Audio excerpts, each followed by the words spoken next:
Y'all want to hear the story this woman sent me and told me how she saw something that looked human, but then it started running on all fours, chasing after her and her friends. And then once it started chasing her and her friends, then it jumped on top of the roof of the house and then wouldn't let them leave the house. All right, let's go. So this woman said that her and her friends decided to choose one of her dad's a billion properties. She said her dad owns a ton of properties, and they chose this property because they were going to be going to different colleges, and they decided they wanted to spend the weekend together. So she said the very first thing they did when they got to the house was they decided to play nighttime tag and nighttime hide and seek. Now, the only rule was no lights. They couldn't have their phone, they couldn't have their flashlight, nothing like that. Okay, the only thing that had lights on it was the house, and that was it. So fast forward, she said that she decided to be the seeker. She started looking for her friends, but she said that she looked over and off into the distance, she could see a light. She was like, okay, obviously my friends aren't that smart because I told them no phones and now I can see you. So she walks towards the light. She gets over there and she notices that this is not her friend. And she looked up. She said that this thing had dark eyes and long jaw. And she said she decided to start sprinting and running like hell. She said she ran like hell. Those are her words. So fast forward, she said after she started running away and she started screaming, she said that her friends heard her screaming and she could hear them calling for her, like, where are you? And she said that they all caught up to each other. They all got to each other. And once they did, she said they were huddled together and she started explaining to them what she just saw. And she said as soon as she started explaining to them, the thing was behind them, was walking like it was human, and then started running on all fours after them. So this is what I'm confused about. Why y'all couldn't talk about what it looked like in the house? You saw something that terrified you enough to run, and y'all gonna talk about it outside? Are you okay? Are you okay? Fast forward, when they're trying to get into the house because they've been outside talking instead of running in the house, she said that she saw the thing leap on top of the roof. Now, when it leaps on top of the roof, they of course started screaming like crazy. She said that they couldn't even think straight. Nobody ran right into the house. They still were outside, running outside away from the thing. Fast forward, she said that they finally got into the house. And when they got into the house, she could hear the thing on top of the house. She could hear it on the roof. But then she said it started to sound too close, almost like it was inside already. So then she said her and her friends, they walked around the house together and they decided, pick up some weapons and stuff from the kitchen. And so that's what they did. She said that the attic stairs were down. Nobody went into the attic. She then tries to call her dad. They have no service. Nobody has any service on their phone. Then she tries to get in touch with her dad through the Ring camera. Ring camera is not working.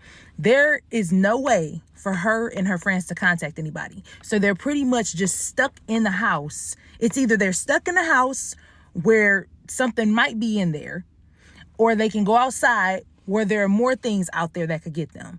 So pretty much she said that they, locked themselves in one room, and she said it sounded like there was something walking all night long. So then she was telling her friends, she was just like, I can see why nobody stays here. I always wondered why nobody would want to stay on this beautiful property. And I can see now that they're terrified of whatever this thing is. So fast forward, they're tired of being scared, and they decided they're going to go up into the attic because the attic stairs were down and they were not down when they got there. I'm scared of y'all. I'm scared of how brave y'all are. She said when they got up there, it was completely empty. She said the only thing that was in there were drawings on the floor. And she said she had never seen anything like it, but there was also a book up there, a book that said something in Latin. But she said that when she looked it up, it said something about demons. I am terrified for y'all. Please don't ever go back there. Fast forward, morning time came, and they decided that they were going to cut this short, and they started packing the truck up. And when they packed up the truck wouldn't start. She calls her dad and she tells her dad, can you please come and get us? The car is not starting. And the dad was like, yeah, I'll be there soon. She said her dad made it there a little bit under an hour. But she said the entire time they were waiting in the truck, they could see someone staring at them from afar. They said that they were just looking right at them the entire time they were sitting in the truck. Now, this is what's scary, though. What's scary is somebody rented out that place or somebody squatted in that place and was doing demonic stuff in that place. And so now it's just there. That's scary. It's a hell no for me. It's a hell no. That's why your dad can't rent the place out, because here somebody is around here speaking demon Latin, and now don't nobody want to stay there. Your daddy, I don't know. He might have to sell the property. He might have to. Dad.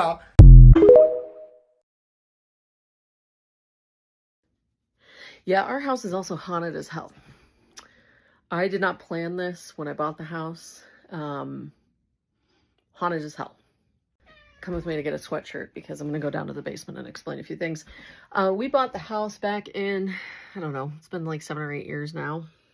So the house was built in 1926, so it's going on 100 years old. Next year it'll be 100 years old. It was initially built and owned by 2 men. 2 men owned the home. They ran it as a boarding facility, a boarding house. 2 men. Did we know she had queer roots when we bought her? No, we did not. But, you know, I like having that little tidbit in there as well. But it was built as a boarding facility and used as a boarding home for like a very long time. Then it was owned by a, we believe he was a butcher. He died here. He died in this room, we think. But anyway, yep, one of, I'm sure, many deaths in this home, since that was sort of a normal thing back in the day to just kick it in your house. Listen, I tried to do it in the basement. Brings me to my story.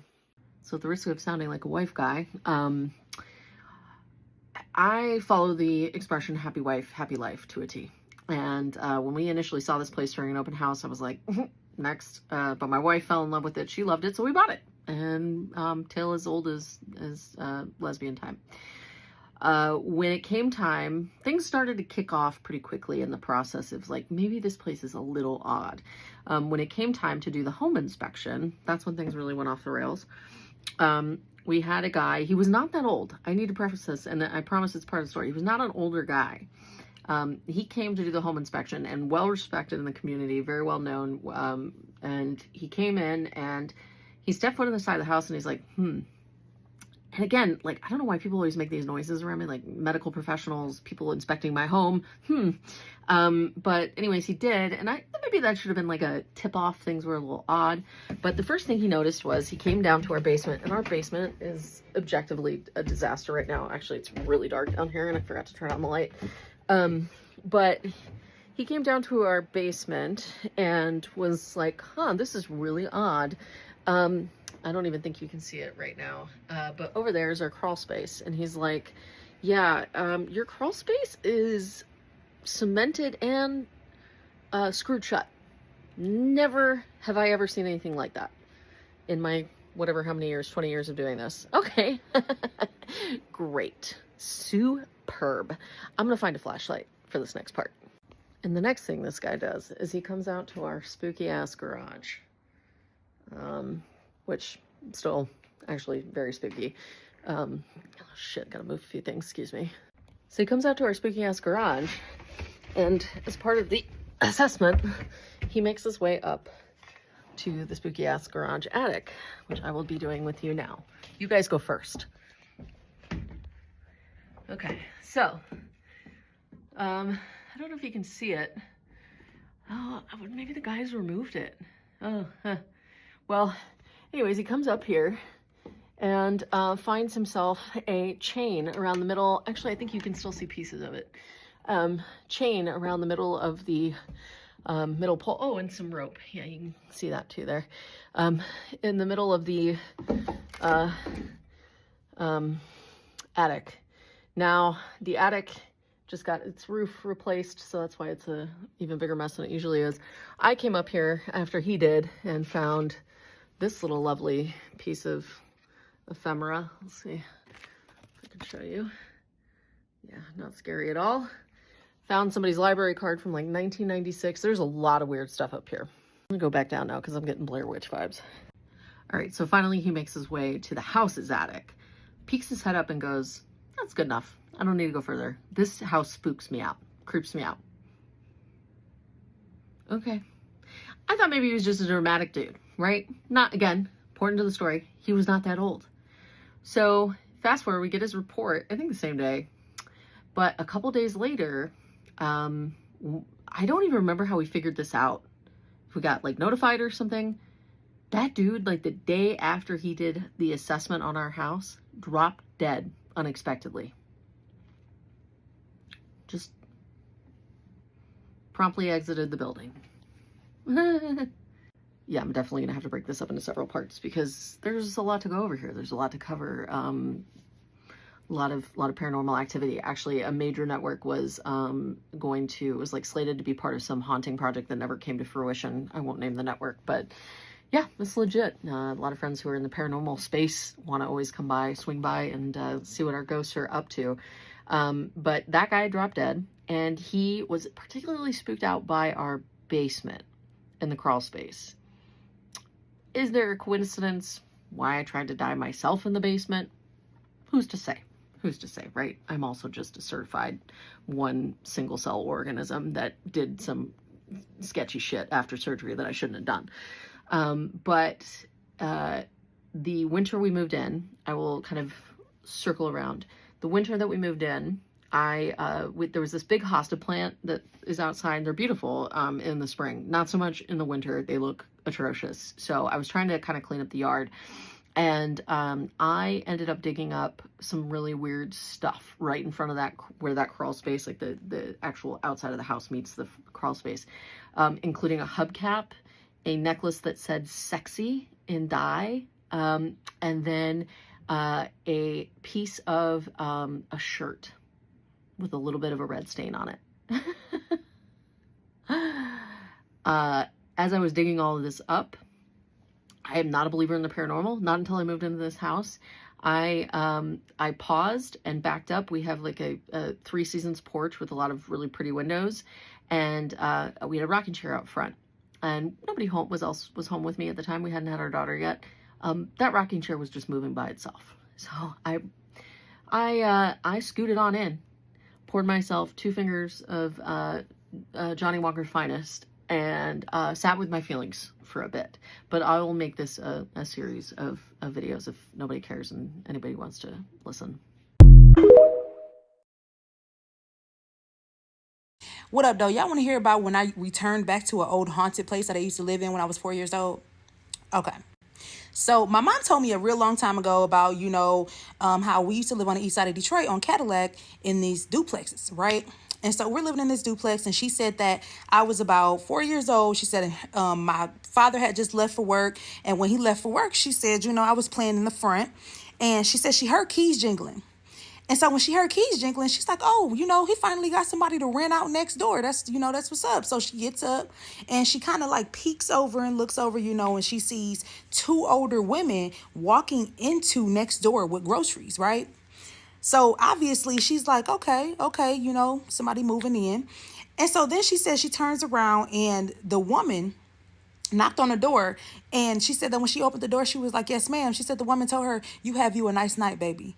Now, okay, I thought it was weird because somebody knocked on your door to tell you to have a nice night. And so my mom was just like, yes, ma'am, you too. So she says that the 2 older women went ahead and went back into the place next door. Remember, it's a duplex. And so she said that she saw the landlord, a few days later, and she said, hey, I noticed that you got somebody to move in next door. And he was just like, no, nobody's renting that out yet. I haven't rented this out yet. And so my mom was just like, oh, okay. So then fast forward, she said that she sees the women again. This time she saw them leaving the duplex. And she said that when they left the duplex, once they walked down the stairs, they completely disappeared right in front of her eyes. So fast forward, me and my friend, when we were 23 years old, we wanted to buy properties so that we can fix it up and then rent it out to people, right? And so that's what we ended up trying to do. We looked on Zillow and other little apps and stuff. And so we ended up looking on Zillow, and we saw this property that was for sale. It was pretty messed up, but it was for sale on Cadillac, right? So we decided that we were going to meet with the person that listed it. We get there to the place, and we're sitting in the car. And so I was just like, I said, I just want to peek through what's left of the window. Like, we ain't got to go inside, but I kind of want to peek through there and see, what's going on the inside. So my friend was like, okay, cool. So I'm walking up the stairs. My friend decides that she wants to walk around back. I didn't think that was a good idea, but she did it anyway. So she walks around back, and I'm standing there at the top of the stairs. And so when I stand at the top of the stairs, out walks this man. And he's like, hey. I said, hi, are you the man that listed the property? And he was just like, yeah, I'm Jeff. This is my house. I said, oh, okay, well, nice to meet you, Jeff. And so he was just like, okay. Do you want to walk inside? I said, no, sir, I don't want to walk inside. I was like, but I said, I just want to talk about the property a little bit. Like, give me some background, give me some history. Tell me about like what's wrong with it and stuff like that, right? He's like, okay. So he starts talking, and he told me like how old he was and how his whole family used to like be there in that house. Y'all, I BS you not. When my friend came from the back of the house, she's like, okay, he said he gonna be here in a minute. Obviously, she don't see me talking to this man because he's a spirit. Nuts, right? So then I ended up walking over to the duplex that me and my mom and my brother and my dad used to stay in. And when I walked over there, because it was just a few little steps over there, when I walked over there, I saw this woman. And when I saw this woman, she was just smiling. She was smiling so hard. She was beautiful. She had a head full of gray hair. And she was just sitting there, rocking back and forth in her chair.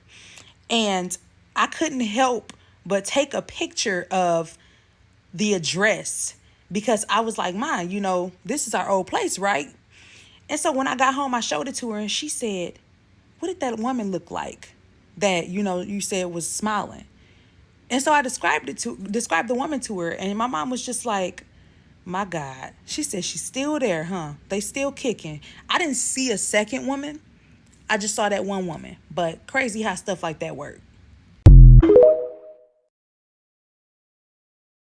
We were almost kidnapped on Halloween night. Story time. On Halloween of '99, me and my friend were 14, and every year our town throws a big party, but we never got to go because our parents wouldn't let us. So this year we decided we were going to sneak out and go to that party. We tell our parents the big lie. She's staying with me, I'm staying with her, but we're actually staying somewhere else. So we get all dressed up, and then we have those people drop us off on Main Street around 5 o'clock. We're dancing, talking to older people, walking around town thinking we're Mr. Big Stuff, having the time of our lives doing adult things. Or at least we were up until 11:30 when everything started to close down and we didn't have a ride home. Yep, we were straight up dumbasses. We didn't even think about how we were going to get home. So now after everyone left, Main Street was like ghost town and we were stuck walking alone. Well, it was midnight in 1999. We didn't have cell phones or Wi-Fi, so we had to find a payphone. So everyone we call is either gone or in bed, and it takes forever to get people to answer, but I finally get up with someone. And he was like, well, I'm not home right now, but I'll be coming through there, so when I see you on the side of the road, I'll pick you up. We stood there, and my friend was like, look, why don't we just go ahead and start walking home? At least we'll be halfway there by the time he picks us up, so we leave. We're walking down this long, dark highway in between the city and our house,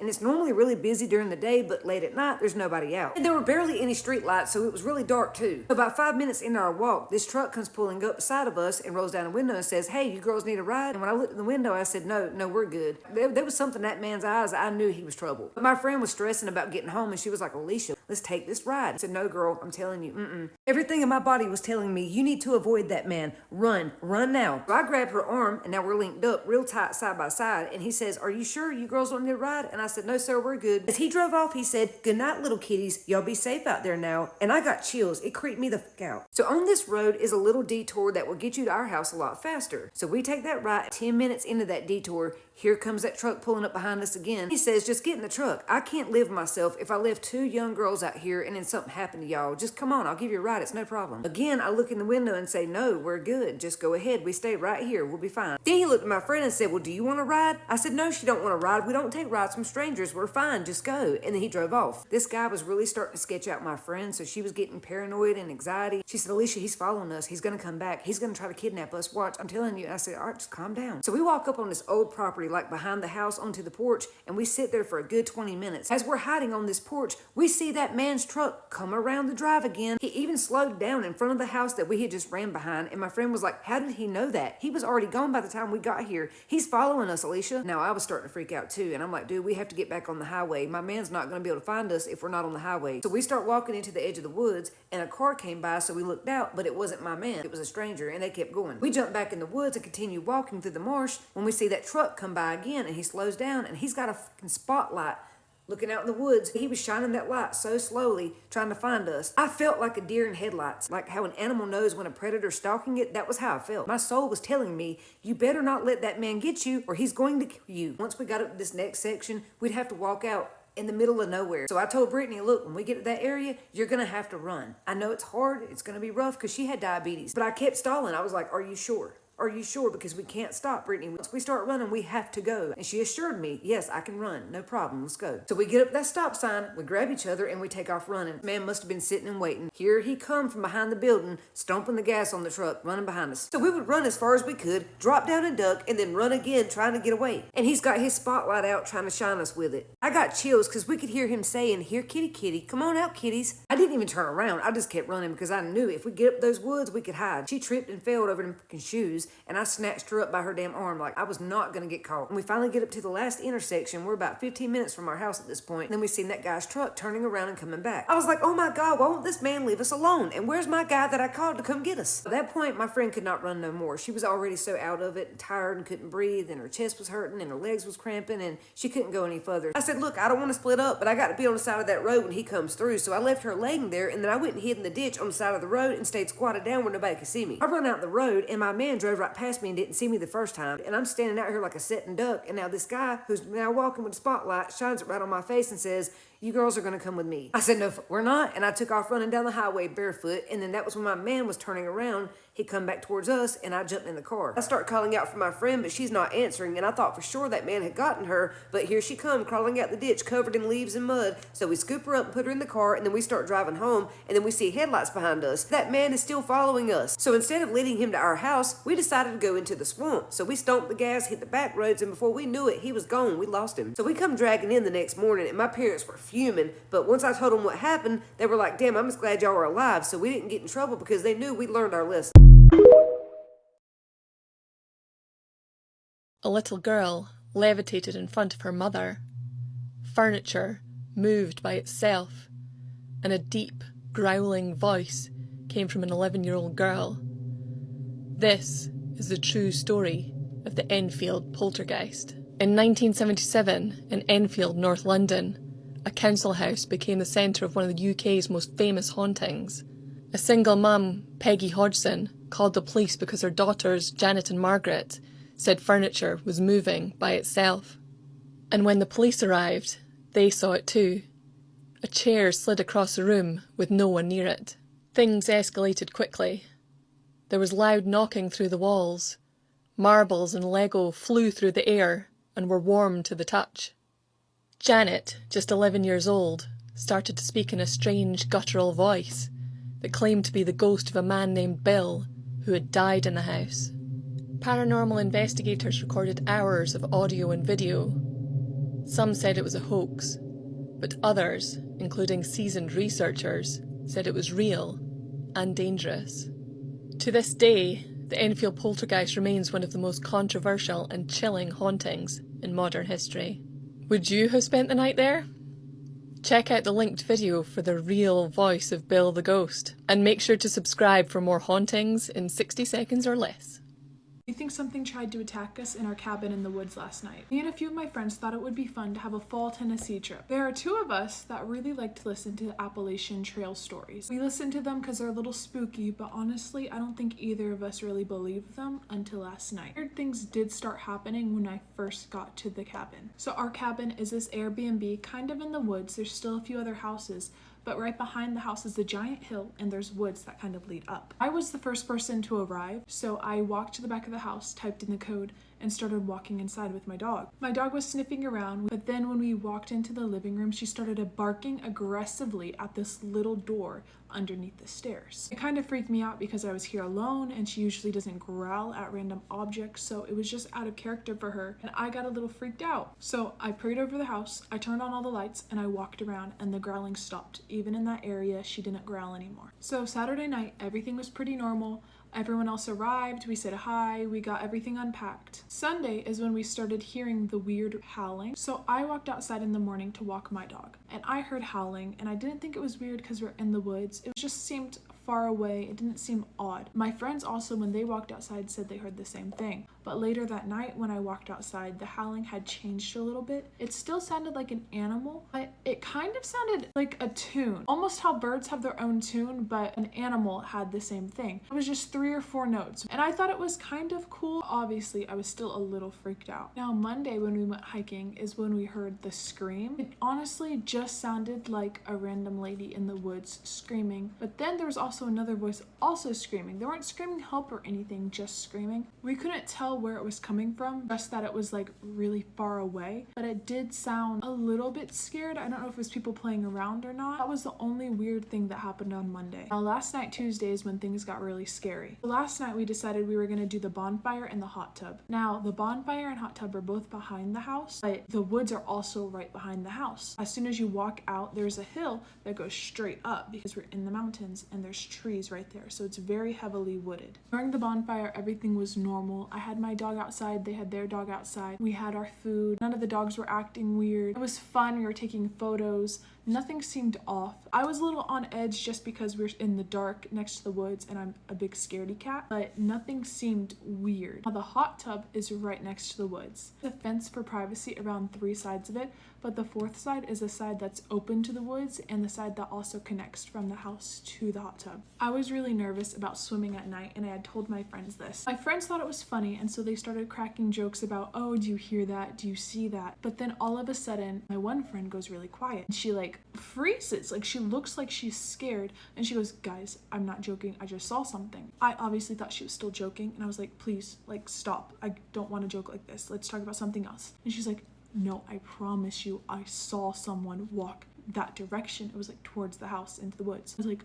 please don't joke like that. And she's like, I'm not joking, Belinda, I'm not joking. And honestly, she seemed actually scared. So I told her, I was like, hey, I believe you, but can we please not bring attention to it? Because if we're gonna stay in the hot tub, I don't wanna be freaked out the whole time. I already wanna go inside. So we kind of moved on, but I was still very on edge. And I honestly was sitting kind of on the edge of the hot tub so that I could hop out if I needed to. A little bit later, we start hearing this sound in the woods. It sounds like rustling, but it sounds kind of heavy. So I'm telling myself it has to be a big animal because there's no way it's a person in these woods. There's no way it's one of those stupid podcast things in these woods. It literally has to be an animal. And even if it's an animal, I want to go inside. After we hear the rustling, the howling starts coming back. But now it sounds less animal, more of a tune. It just seemed eerie. It seemed off. It didn't seem fully like an animal howl. And then one of my friends spots this shadowy figure in the woods. It's far enough away to where we can't really make out what it is, but it's large and it's walking slowly towards us. It's slowly coming towards us down the hill. We all quickly get out of the hot tub and start making our way inside, hoping that it's just a person walking around out there and it doesn't see us. But honestly, I feel like it was looking at me. My friends all felt like it was looking at them. I know that it was looking at me. There's no way it wasn't. It's not like I made eye contact, but it felt like I did. So we came inside, locked the doors, locked the windows, closed the blinds, made sure everything was not visible from the outside. No one outside can look inside. About 10 minutes later is when we heard knocking at the door. We could kind of see the shadow of a figure outside the door, but we couldn't make out the facial features or anything like that. It was just a shadow. And even though it looked like a human shape, we didn't come to the door or open the door or say anything. We just acted like we weren't home. And then throughout the night, every few minutes, we'd hear knocking either on the window or on the side of the house or on the door. And we just kind of stayed in one room. Everyone was kind of freaked out, so we all huddled together in one room and we all just slept in there. I was really stressed out and I was one of the first people to fall asleep because whenever I'm stressed I get super tired. So I don't know when the knocking stopped. One of my friends said they stopped hearing the knocking around 3 a.m. This morning there was no knocking. No one left the house till it was bright outside though, because we were all still pretty freaked out. So far today, nothing weird has happened. I did talk to the neighbor this morning to ask them if any weird stuff has ever happened to them, and they said that sometimes they hear a weird howl. So I do know that that's kind of normal around here, but they said nothing has ever progressed past that. They did tell me to be careful and not to look too deep into it though, because sometimes looking deep into it can cause more stuff to happen. I am home alone right now and I have the dogs with me in case anything weird happens, but I'm not gonna be going outside anytime soon. And we still don't really know what it was that came to the house last night. I'm just hoping that it doesn't come back tonight. My college dorm was haunted, and I'm the reason why. Here's the story. I took a trip with my dad to Florida right before I moved to college, and we drove through New Orleans, and I ended up buying street art. So there were these 3 planks of wood, and it had this couple dancing painted on the 3 planks of wood. And I did think that the person that I was buying it from was a little bit creepy, okay? But I loved the art, so I bought it, and I took it to my dorm room, and I hung it up. The interesting thing about the dorms that I stayed in is that, yes, it was a dorm hall, and we had like dorm mates, but roommates were not a thing. So in the dorm that I lived in, we had our own rooms. I put these up on the wall, but shortly after, I started hearing all of these stories from the girls in the hall that they were having like really scary paranormal experiences, that they felt like people were watching them, that they were feeling things in their room and that things were moving around. But I wasn't experiencing anything, okay? I wasn't really experiencing anything in my room. However, these girls were so scared that they were starting to move out of their rooms and sleep in the common area. So there was a common area upstairs with couches. They were bringing sleeping bags and sleeping with their blankets just on the floor so that they didn't have to be alone in their rooms. Well, one night, it was really late at night, and I don't know why I was up cleaning my room this late at night, but the hall was super quiet. No one was really out and about. And I'm sitting there on the floor, sort of like this in my dorm room. And all of a sudden, I feel like someone's in the room with me. So I kind of look over my shoulder, and I'm getting like the creepy feeling, the creepy vibe.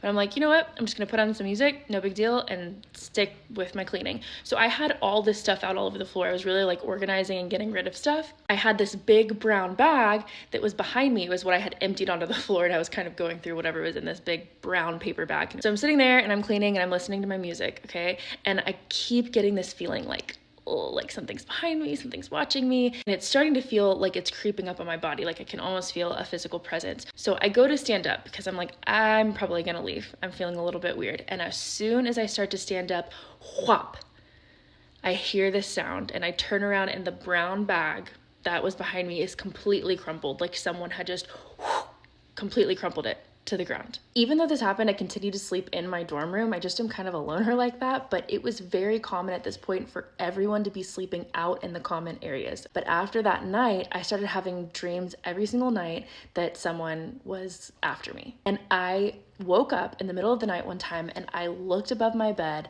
and I saw the 3 planks of wood that I had hung above my bed, and I knew, I had this knowing, it's this. Whatever I brought into this place when I got these is what is haunting all of these poor girls in my dorm. So immediately I took them off of the wall. I ran downstairs, and we had this big dumpster, and I threw them in the dumpster. And I kid you not, ever since I threw them away, we never, ever had a bad experience ever again. I don't know that I even ever told anyone that I threw it away and that all of that activity stopped, because people were being tormented, okay? Like people felt like they were being followed. They were also being touched in the night. They were having horrible nightmares. People were having their names called out to them. So I was like, I'm responsible for bringing this energy into this place. But once I got rid of it, gone. And that has made me wonder about buying things ever since. And if you've been watching, I just posted about how this house that I'm living in now has been having some activity ever since I went to the estate sale and brought home some stuff from the estate sale. I will say, however, what I brought home from New Orleans and what was in the dorm room felt very dark. What I have here in this house, it's not really like that.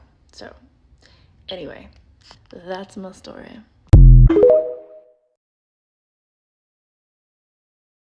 Chat. So I'm here watching this Hulu show, right? It's about some true crime shit, right? Cold case, unsolved. And I'm like, watching it, right? I'm like, damn, lady got killed. That's sad. And now as I'm looking, I'm like, wait, that's my house. Apartment, my last 10 years working unsolved murders. We had an epidemic of murders in South Los Angeles, where you found underneath a mattress. You know what I did? I ran outside. I'm like, ain't no way this is my house. Now I'm thinking, is my house haunted or some shit? My landlord said I'm gonna need a discount because a lady died in the 80s in my parking spot. I can't have that.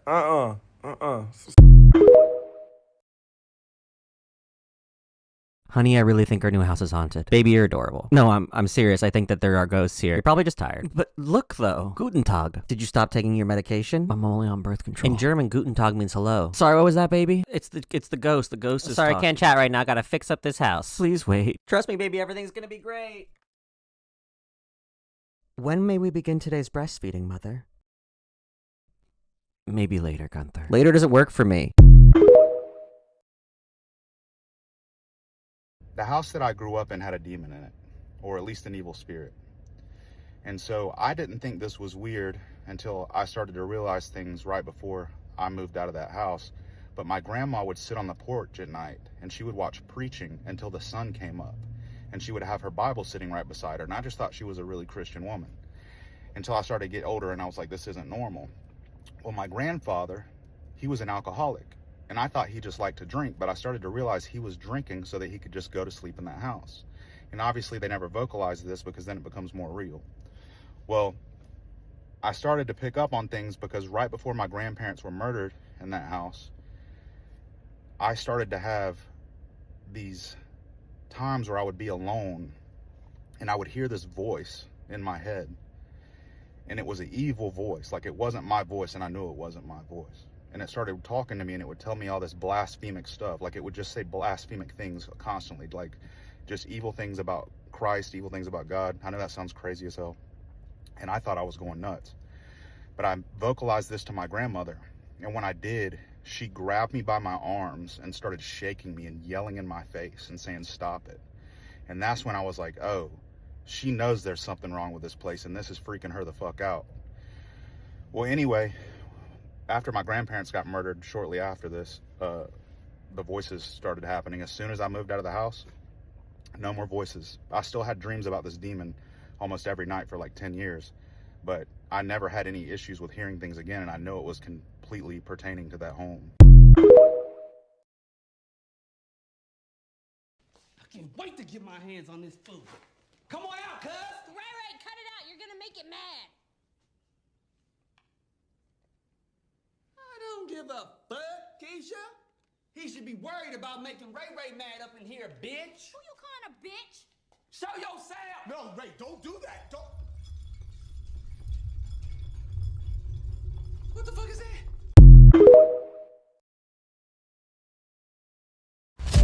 All right, I hope you have a spooktacular night and a very spooktacular morning. And thank you guys for helping us get to 1K.